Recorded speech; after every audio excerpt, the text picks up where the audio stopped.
नमस्कार दोस्तों, स्वागत है आपका आनंद अल्ट्रा क्लासेस में। आज हम कैपेसिटर के बारे में डिटेल में समझेंगे। इससे पहले हमने जो पढ़ा था वो पोटेंशियल के बारे में पढ़ा था। पोटेंशियल के कारण सारा चीज़, विभव के कारण विद्युत, सारा चीज़ पढ़ा था। आप इससे पहले अगर वीडियो आप पोटेंशियल का नहीं देखें, इससे पहले जाके वीडियो में देख सकते हैं। हमारे प्ले लिस्ट में विद्युत विभव के बारे में सारा चीज़ मैंने समझाया था।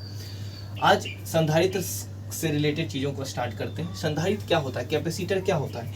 कैपेसिटर एक प्रकार का चार्ज स्टोरिंग डिवाइस है। वो क्या करता है, आवेश को अपने अंदर संरक्षित करके रखता है, अपने अंदर जमा करके रखता है, और जब जरूरत पड़े तो वो हमको चार्ज एनर्जी दे, वो कैपेसिटर हमको एनर्जी देता है, तुरंत दे देता है, सारा एनर्जी दे देता है। कैपेसिटर कैसे एनर्जी देता है? एनर्जी तो हमें बैटरी भी देती है, बैटरी भी एनर्जी देता है और कैपेसिटर भी एनर्जी देता है। तो बोलेंगे हमको कैपेसिटर और बैटरी में, दोनों में अंतर क्या है कि कैपेसिटर हमको एट इंस्टेंट सारा एनर्जी दे देता है और बैटरी हमको धीरे धीरे करके एनर्जी दे देता है। जैसे मुझे एक जगह एक बार में चाहिए 50 लीटर पानी, एक सेकेंड में मुझे 50 लीटर पानी चाहिए, तो 50 लीटर पानी कहाँ से मिलेगा? अगर मैंने 100 लीटर का टंकी मैंने ऊपर रख रखा, एक टैब में मैंने पानी से पाइप के लगा करके नल के थ्रू मैं वो 100 लीटर का टंकी मुझे पानी दे सकता है 50 लीटर, लेकिन 50 लीटर देने के लिए उसको समय लग जाएगा, कम से कम जितना देर लगे, ज़्यादा से ज़्यादा समय लगे। लेकिन मुझे चाहिए एक सेकेंड में 50 लीटर, तो मैं क्या करूँगा? एक टब लूँगा, 50 लीटर वाला बड़ा सा टब लूँगा और एक ही बार में उलट दूंगा। जैसे मैं एक बार उल्टूंगा, सारा 50 लीटर का पानी आपको एक इंस्टेंट में मिल जाएगा। इसका मतलब कैपेसिटर भी वही करता है। कैपेसिटर के अंदर जो चार्ज जमा रहता है वो कंप्रेस्ड करके रखा है, दबा कर डाला जाता है उसके अंदर चार्ज। जब हम दबा के चार्ज डालते हैं तो उसके अंदर एनर्जी स्टोर करते हैं। एनर्जी स्टोर कर करके मैं जमा कर देता हूँ, और जिस वक्त मुझे सारा चाहिए एनर्जी, उस वक्त मैं कंडक्टर के थ्रू या किसी माध्यम के थ्रू हम क्या करते हैं, उसको चार्ज को ले लेते हैं और वो सारा एनर्जी एक बार में दे देता है। अगर वो सारा एनर्जी एक बार में दे देता है तो वो उसको डिस्चार्ज करते हैं, वो डिस्चार्ज हो जाता है तुरंत। फिर चार्ज होता है, फिर सारा एनर्जी 50 एनर्जी स्टोर कर लेता है, और फिर मुझे 50 एट इंस्टेंट, एक ही सेकंड में 50 चाहिए तो 50 वो हमको देगा। लेकिन बैटरी ऐसा नहीं करती है। बैटरी में एनर्जी धीरे धीरे डिस्चार्ज होती है, धीरे धीरे होती है। उसका समय होता है, चार्ज भी समय लेगा और डिस्चार्ज भी समय में लेता है। ठीक है, तो कैपेसिटर कैसे काम करता है, क्या करता है इसके अंदर, कैसे ये चार्ज को स्टोर करता है अपने अंदर, यानी किस तरह से स्टोर करता है? कंप्रेस्ड करके, यानी कि उसके अंदर चार्ज को हम जबरदस्ती रख के दाब करके, जैसे स्प्रिंग होता है ना, स्प्रिंग को हम दबा करके आधर से हम एक ढक्कन लगा दें।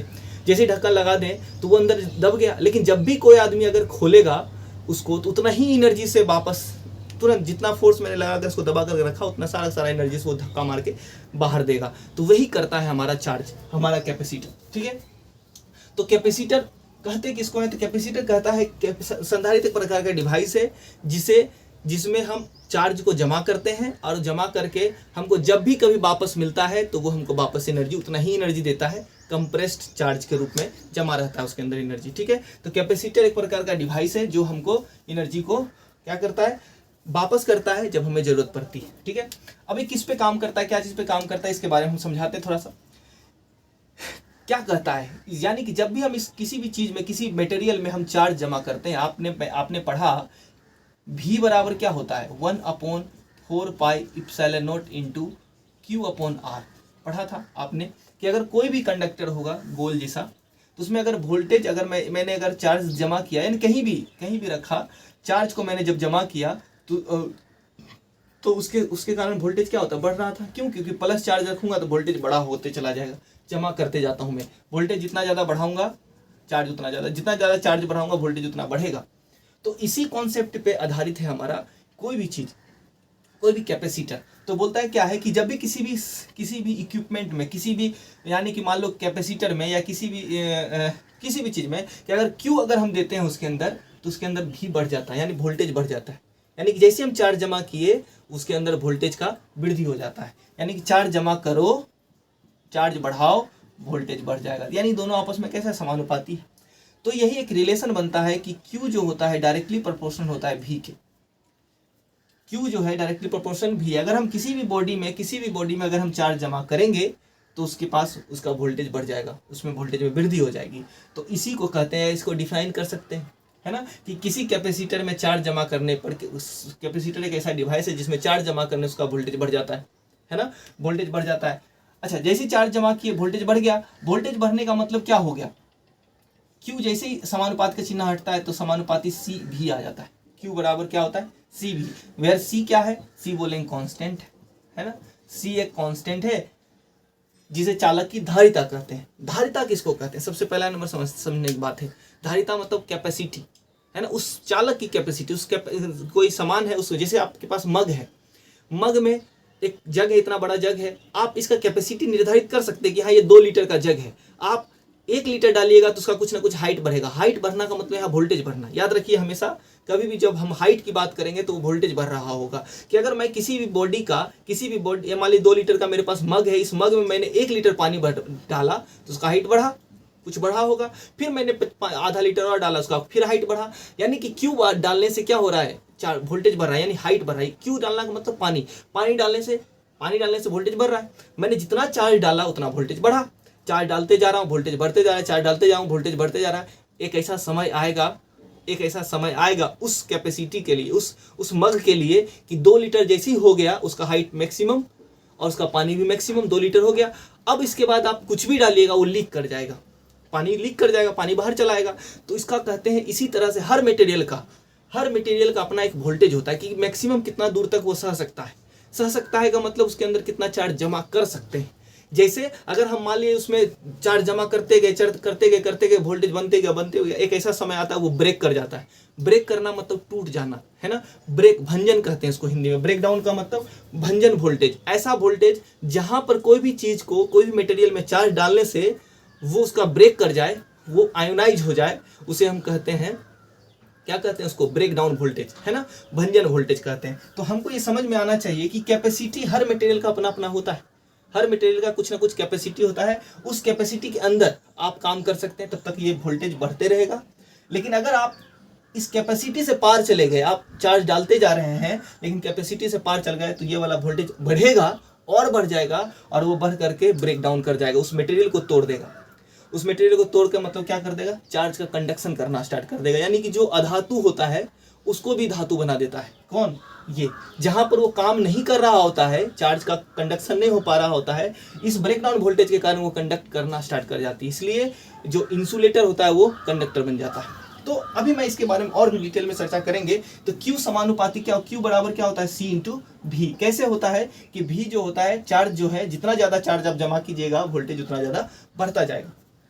ठीक है, तो मेरे पास ये मटेरियल है, ये मेरे पास एक क्या है, एक गोला है। इस गोले पे मैं चार्ज जमा करता हूँ। मान लिया इस पे चार्ज जमा किया, एक चार्ज जमा कर दिया, तो मान लीजिए 1 वोल्ट बढ़ता है। इसको मैं एक एग्जांपल के तौर पे समझाता हूँ कि एक चार्ज जमा किया तो 1 वोल्ट बढ़ गया, फिर मैंने एक चार्ज जमा किया, फिर 1 वोल्ट बढ़ गया। ऐसे करते करते मैंने 50 चार्ज जमा कर दिए, ऐसे करके 50 चार्ज मैंने जमा कर दिया, तो 50 वोल्ट बढ़ गया, 50 वोल्ट बढ़ गया। तो बोले ठीक है, अब इतने सर इसका कैपेसिटी हम देखना चाहते हैं, कितना देर बाद ये ब्रेक डाउन कर जाता है। एक ऐसा समय आता है कि हमने जैसे एक और, जैसे मान लीजिए इस पर चार्ज जमा किए 50 चार्ज, फिर इस पर एक और चार्ज जमा किए, फिर 51 हो गया वोल्ट, और जमा किए चार्ज, और वोल्ट बढ़ते चला जाए। वोल्ट बढ़ते बढ़ते बढ़ते कहीं तो एक ऐसा जगह आएगा जहाँ पर ये ब्रेक डाउन होगा। उस समय क्या होता है, देखिए ध्यान से, ब्रेक डाउन होने के समय में क्या होता है कि मान लीजिएगा एयर के पार्टिकल है, बीच में हवा है, ये मान लीजिए ऑक्सीजन है, ऑक्सीजन होता है ना, नाइट्रोजन होता है, ये सारा चीज़ होते हैं बाहर में, हम हवा में ही बात कर रहे होते हैं हर चीज़ का। तो ये वाला मटेरियल कहीं इन्वायरमेंट में रखा हुआ है, ऊपर में कोई मटेरियल यहाँ पर है, मान लीजिए ये वाला ऑक्सीजन है। तो ऑक्सीजन के आउटर मोस्ट ऑर्बिटल में भी इलेक्ट्रॉन प्रोटॉन सब होते होंगे, है ना, मटेरियल होते होंगे। अब क्या हुआ कि जैसे मैंने चार्ज यहाँ जमा किया, अब ये क्या करना स्टार्ट कर देता है, ये प्लस, ये वाला प्लस क्या करता है, ये हायर वोल्टेज हो गया, ये लोअर, इस वाले आयन को तोड़ना स्टार्ट कर देता है। इस वाले आयन को तोड़ना स्टार्ट करने का मतलब इस वाले मटेरियल को तोड़ना स्टार्ट, जैसे इसको तोड़ता है इसका माइनस को खींच लेता है अपने तरफ, अपना माइनस को, क्योंकि ज्यादा प्लस हो गया, इस पर प्लस ज्यादा हो गया, तो आसपास के जितने भी प्लस हो माइनस होंगे, माइनस को खींचना स्टार्ट कर देता है। तो ये जैसे माइनस को खींचता है तो ये ऑक्सीजन बाहर आकर बेचारा बौखलाने लगता है, बोलता है मेरे पर कोई प्लस चार्ज छोड़ गया, माइनस कोई छीन लिया इसका। जैसे इसका माइनस कोई छीना, इस पर प्लस आ गया, तो ये क्या कहेगा, जल्दी से माइनस ढूंढेगा, है ना, जल्दी से माइनस ढूंढेगा। और ये 51 वोल्ट, देखिए होता क्या है कि जैसे मैंने इसको 50 वोल्ट दिया, मान लीजिए 50 वोल्ट दिया, जैसे मैंने एक एक्स्ट्रा चार्ज दिया इसका, ये क्या किया, इस माइनस को खींच लिया। फिर से समझिए ध्यान से, इसके पास 50 चार्ज था, मैंने 51वां चार्ज दिया, इसका वोल्टेज कितना हो गया 51 वोल्ट। कितना हो गया 51 वोल्ट। एक एक्स्ट्रा चार्ज आ गया इसके पास, 50 वोल्ट तक ये सह सकता था। 51 वोल्ट दिए, क्या किया, ऊपर से माइनस को खींच लिया, ऊपर से ऑक्सीजन वाला माइनस खींचा। तो जैसे माइनस खींचा 51 से फिर माइनस हो गया ही, क्योंकि आप जानते हैं कि चार्ज को जोड़ सकते हैं, तो ऊपर वाला माइनस और प्लस होकर के क्या हो गया ये 50 वोल्ट, फिर से 50 हो गया, फिर से 50 हो गया, और ये माइनस इसको प्लस दे दिया। अब क्या हुआ कि फिर मैंने क्या किया, एक और चार्ज दिया इसको, तो फिर ये +1 हो गया, 51 हो गया, 51 वोल्ट। लेकिन अब की बार बगल में और ऑक्सीजन था, उस ऑक्सीजन का क्या कर लिया, माइनस खींच लिया और इसको प्लस दे दिया, तो ये वाला माइनस गायब। फिर से देखेंगे माइनस हुआ तो फिर से 50 वोल्ट हो गया। हम क्या देख रहे हैं कि 50 वोल्ट के बाद ये हमेशा 50 ही रहता है, बढ़ता नहीं है इससे ज़्यादा। तो वो चार्ज जाता कहाँ है जो हम दे रहे हैं, वो मेरा चार्ज बाहर चला गया, लीक कर गया, उसी कहते हैं लीकेज वोल्टेज, इसको लीकेज वोल्टेज कहते हैं। जैसे आप इस बोतल में, इस वाले टंकी में आप पानी भरते जा रहे हैं, भरते जा रहे हैं, भरते जा रहे हैं, एक ऐसा समय आ गया पूरा भर गया। अब इसके बाद क्या होगा, जरा 1 लीटर भी आप एक बूंद भी डालिएगा तो 1 बूंद बाहर चला जाएगा, इसको कहते हैं लीक हो जाना। इसी वोल्टेज को हम कहते हैं लीकेज वोल्टेज। इसी वोल्टेज को क्या कहते हैं, लीकेज वोल्टेज। वह वोल्टेज जहां पर कोई भी मटेरियल अपना ब्रेक डाउन कर जाए, अपने आप को तोड़ दे, अपने आप को आसपास के वातावरण को आयोनाइज कर दे, वो आयोनाइजेशन वोल्टेज, उसी को कहते हैं आयोनाइजेशन वोल्टेज, उसी को कहते हैं लीकेज वोल्टेज, उसी को कहते हैं ब्रेक डाउन वोल्टेज। जिस वोल्टेज वो टूटता है, तो इसका क्या नाम होता है, इसको क्या कहते हैं, ये कहाँ तक होता है, तो बोलेंगे हर मटेरियल का अपना अपना होता है। लेकिन अगर मैं कहूँ कि वातावरण का कितना होता है, हवा का कितना होता है, तो हवा का होता है, मतलब इन्वायरमेंट का 30 × 10⁵, यानी कि इसको 3 × 10⁻6 mm पर वोल्ट, वोल्ट पर mm होता है, वोल्ट पर mm होता है ना। यानी कि 3 लाख, लगभग 3 लाख वोल्ट पर mm, यानी कि अगर इस दोनों 1 mm के डिस्टेंस के बीच में अगर आप 3 लाख वोल्ट आप बना दीजिएगा, तो उसके बीच में आयोनाइजेशन होना स्टार्ट हो जाएगा, यानी कि चार्ज का इधर से इधर ट्रांसफर होना स्टार्ट हो जाएगा। चाहे आप वो हवा क्यों ना हो, हवा में 2 चार्ज 2 जगह पर ऐसे रखिएगा, तो हवा बीच में हवा को भी तोड़ के चला जाएगा। वो वोल्टेज को हम कहते हैं ionisation voltage of ionisation of air. यहाँ इस जगह पर आकर क्या हो जाएगा, आयोनाइजेशन ऑफ एयर, हवा का आयोनाइजेशन हो जाता है। अगर हवा का आयोनाइजेशन हो गया तो समझ लीजिए किसी भी मटेरियल का आयोनाइजेशन इससे कम ही वोल्ट में हो जाएगा। अगर इससे कम वोल्टेज है तो आयोनाइजेशन हो जाएगा। तो हमने कैपेसिटर के बारे में और भी डिटेल में भी समझते हैं कि चार्ज को हम कितना जमा कर सकते हैं। चार्ज को हम जमा कर सकते हैं इसके ब्रेकडाउन वोल्टेज से पहले तक, नहीं तो फिर वो उड़ जाएगा, कहीं भी चला जाएगा। तो हम बस इस चीज़ को ध्यान में रखते हैं। तो इस चीज़ को ध्यान में रख करके मेरे पास यही फॉर्मूला है, ये आप फॉर्मूला देखे होंगे, Q समानुपाती V होता है, यानी आवेश जितना ज़्यादा जमा कीजिएगा वोल्टेज उतना ज़्यादा बढ़ेगा। ठीक है, तो हम कहना चाहते हैं कि C बराबर क्या होगा, तो बोलेंगे C बराबर होगा Q/V, Q/V। तो बोलेंगे जो गुलाम ये जो C है ये क्या है, कांस्टेंट है, इसे हम फैराड कहते हैं। इसे हम क्या कहते हैं, फैराड। इसका ऐसा मात्रक धारिता इसको कहते हैं, इसको धारिता कहते हैं ना आप, धारिता। तो धारिता का ऐसा मात्रक क्या होता है, फैराड। फैराड एक साइंटिस्ट था, उसका नाम उसी के नाम पे पड़ा। तो C बराबर Q/V है। Q फैराड का, फैराड किसका कैसे हो सकता है, तो Q को कहते हैं कूलाम पर वोल्ट। फैराड यानी कि कैपेसिटर का, कैपेसिटी का ऐसा मात्रक फैराड भी होता है, और कैपेसिटी का ऐसा मात्रक कूलाम पर वोल्ट भी होता है, कूलाम पर वोल्ट भी होता है। ठीक है, तो यहाँ से दो तीन तरह का ऑब्जेक्टिव टाइप का क्वेश्चन भी आपको पता चल गया, और आपको थोड़ा सा ये भी समझ में आ गया कि चार्ज को कैसे हम कितना हम चार्ज किसी बॉडी में चार्ज दे सकते हैं। अच्छा, किसी का कैपेसिटी ज़्यादा होना, किसी का कैपेसिटी कम होना क्या डिपेंड करता है, क्या होता है, क्या कैसे बताता है कि अगर मैं कहूँ कि इस मटेरियल का कैपेसिटी, किस मटेरियल का कैपेसिटी ज़्यादा है, कौन ज़्यादा चार्ज को स्टोर कर सकता है, एक ये है और एक ये है। देखिए ये वाला मटेरियल मेरे पास, एक ये वाला मटेरियल है मेरे पास। चार्ज को स्टोर करना मैं इतना ही बड़ा बनाता हूँ, इसको भी कौन जल्दी ब्रेक डाउन कर जाएगा, तो हम बोलेंगे कि ब्रेक डाउन किस पे डिपेंड करता है, तो हम बोले ब्रेक डाउन करता है वोल्टेज पे डिपेंड। अब देखिए इसका कैपेसिटी बहुत ज़्यादा है। क्यों आप बोले कैपेसिटी ज़्यादा, मान लीजिए इसमें पानी ज़्यादा आएगा, इसमें पानी कम आएगा, तो पानी ही ज़्यादा चार्ज बह गया, समझ लिए वो क्या होगा। अच्छा, ये कम वोल्टेज पे बह जाएगा, ये कम वोल्टेज पे, ये कितना वोल्ट, जो कौन सबसे पहले वोल्टेज पे बह जाएगा, तो बोलेंगे कि ये वाला जो होता है बहुत ज़्यादा वोल्ट पे बहेगा। क्यों? क्योंकि इसमें देखिए 1 लीटर डालेंगे तो इतना ही हाइट आएगा, लेकिन ये 1 लीटर में इतना हाइट चला जाएगा। पानी डालें 1 लीटर चार्ज डालेंगे तो ये इतना दूर तक उठेगा, तो इसका मतलब वोल्टेज मान लीजिए 10 वोल्ट उठा। ये देखिए वोल्टेज कितना वोल्ट उठ गया, 20 वोल्ट। यानी कि अगर हाइट इसका कितना उठ गया, 20 वोल्ट, यानी कि नहीं सॉरी, इसको भी 10 वोल्ट दिए, दोनों को 10-10 वोल्ट दिए, तो ये 10 वोल्ट दिए तो इतना ही उठा, ये 10 वोल्ट दिए तो इतना उठ गया। और इसके बाद जैसे अगर फिर से मैंने 10 वोल्ट दिया तो ये इतना दूर उठा और ये यहां पहुंच गया 20 वोल्ट में। अब आप बताइए, अगर मैं 1 वोल्ट इसमें दूंगा तो क्या ये ब्रेक डाउन करेगा, इससे लीक होगा चार्ज? बोलेंगे नहीं। इसमें तो बोले हाँ लीक हो जाएगा, क्योंकि जैसे ही 1 वोल्ट देंगे और ये पानी इधर से बहना स्टार्ट, यानी बहने को ही तो हम कहते हैं लीकेज वोल्टेज।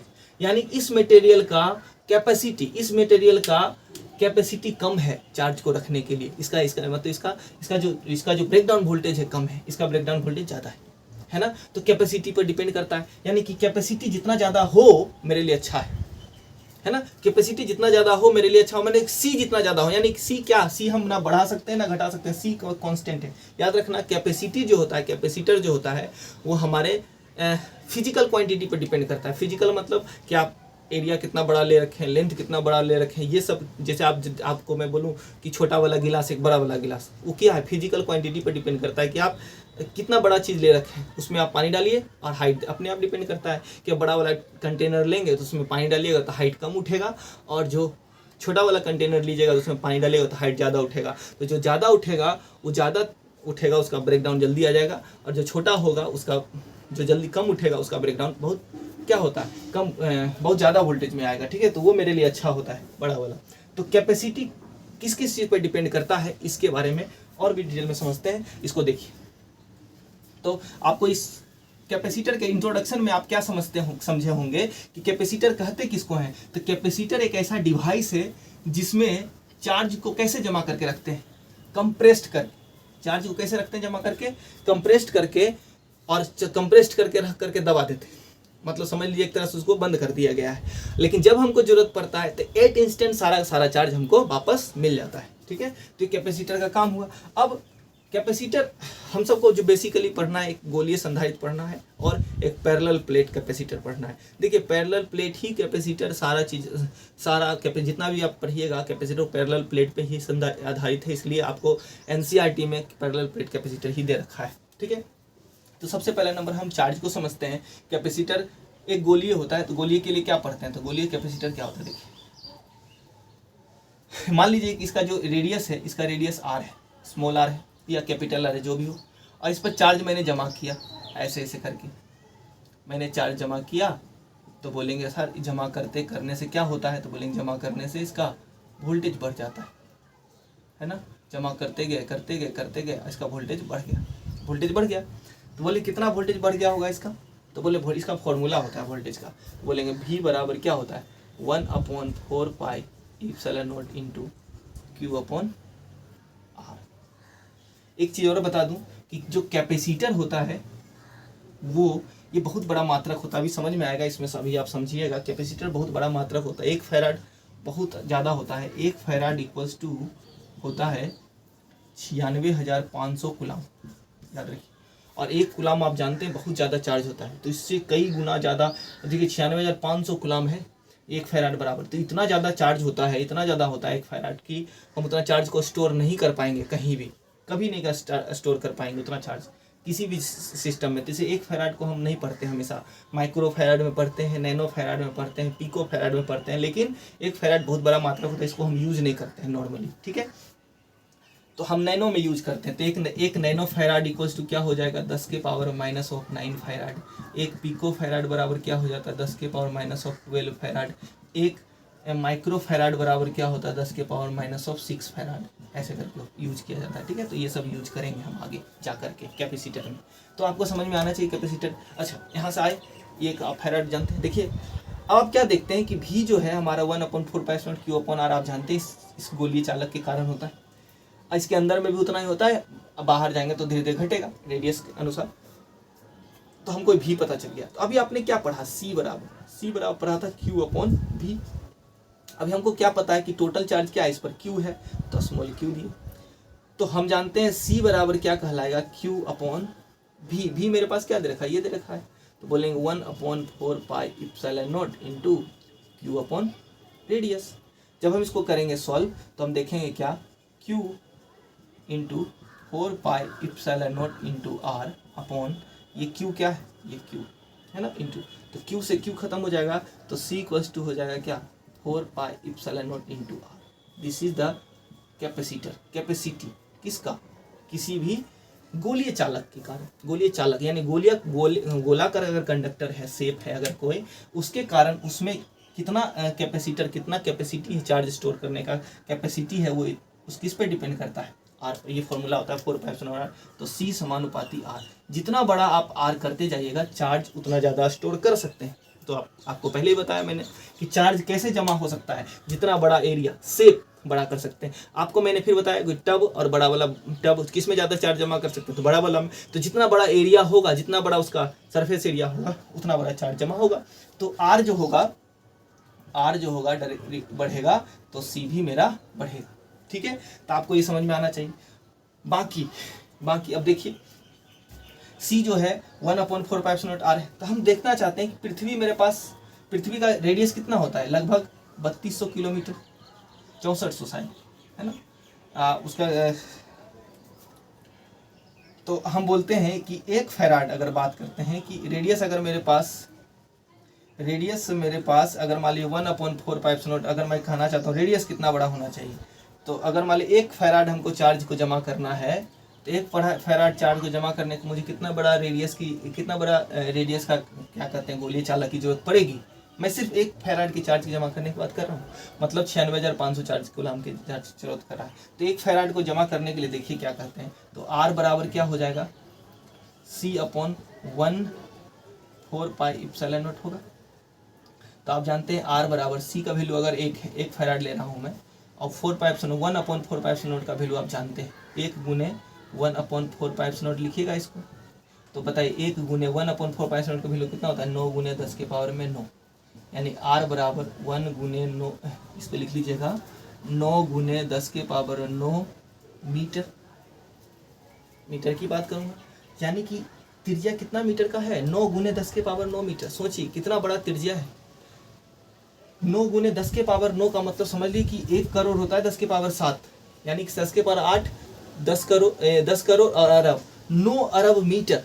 अगर 9 अरब मीटर की बात करते हैं तो 200 और ले लीजिए, तो R बराबर हो जाएगा 9, अगर हम किलोमीटर की बात करते हैं तो 1000 को कर दीजिए, तो 9 गुने 10 के पावर में 6 किलोमीटर, यानी कि 90 लाख किलोमीटर, 90 गुने 10 के पावर 5 किलोमीटर, 90 लाख किलोमीटर का हमारा क्या होना चाहिए, सिर्फ 1 फैराड जमा करने के लिए, 1 फैराड चार्ज जमा करने के लिए 90 लाख बड़ा मीटर का एक क्या होना चाहिए, गोला, और तब जा करके वो हम उतना चार्ज 1 फैराड को चार्ज जमा करते हैं। इसलिए बोला जाता है कि जो फैराड है हमारा बहुत बड़ा यूनिट होता है, इसलिए हम उतना उस 1 फैराड से यूज़ नहीं करते, नैनो में यूज़ करते हैं, पीको में यूज़ करते हैं। देखिए पीको और नैनो में यूज़ होता है आपका इलेक्ट्रॉनिक्स डिवाइस में, जो छोटा छोटा डिवाइस होता है उसमें नैनो और पीको में यूज़ किया जाता है। माइक्रो में जो यूज़ किया जाता है आपका यूज़ करता है इलेक्ट्रिकल, जैसे पंखा होता है, पंखा में आपका देखिएगा 3.15 माइक्रो फैराड का यूज होता है। आप पंप मोटर जो होता है आपका पानी वाला मोटर होता है, उसमें आप देखिएगा उसमें 10 माइक्रो फैराड का कैपेसिटर यूज किया जाता है, क्योंकि वो सब जो इलेक्ट्रिकल इक्विपमेंट है उसमें आप देखिएगा माइक्रो में यूज किया जाता है। इलेक्ट्रॉनिक्स जो होता है यार, जैसे टीवी होता है, रेडियो होता है, उसमें जो कैपेसिटर जो छोटे छोटे लगे होते हैं उसमें नैनो में और पीको में यूज किया जाता है। ठीक है, तो इससे इस बार इतना सा करने के बाद आपको एक वीडियो और कैपेसिटर से रिलेटेड मैं बनाऊंगा, जिसमें मैं पूरा डिटेल में सही से समझाऊंगा, जिसमें कि पैरेलल प्लेट कैपेसिटर के बारे में समझाऊंगा कि पैरेलल प्लेट कैपेसिटर क्यों होता है, क्यों ज़रूरत पड़ती है उसकी, और कैपेसिटी हम किसी चीज़ को कैसे बढ़ा सकते हैं। कैपेसिटी आप सोचिए हम कैसे बढ़ा सकते हैं, तो कैपेसिटी बढ़ाने का हमारे पास 2-3 तरीका है। कैसे हम बढ़ाएंगे उसको, कैसे उसमें इंसुलेटर यानी कोई मटेरियल डाल देंगे, अर्धचालक या क्या कहते हैं कोई कुचालक पदार्थ यानी कि कोई परावैद्युत मटेरियल को डालते हैं तो उसका कैपेसिटी कैसे बढ़ जाता है, इसके बारे में डिटेल में हम चर्चा करेंगे। बाकी आज इंट्रोडक्शन था कैपेसिटर का, और कैसे कैपेसिटर काम करता है आप जानते होंगे। क्या चार्ज के अंदर कैपेसिटर के अंदर चार्ज कैसे जमा होता है, कैपेसिटर के अंदर चार्ज जमा होता है कंप्रेस कर करके दबा दबा कर चार्ज जमा करते हैं, अचानक एक बार में हम उसको यूज कर लेते हैं। ठीक है, तो बाकी मिलते हैं नेक्स्ट क्लास में। धन्यवाद।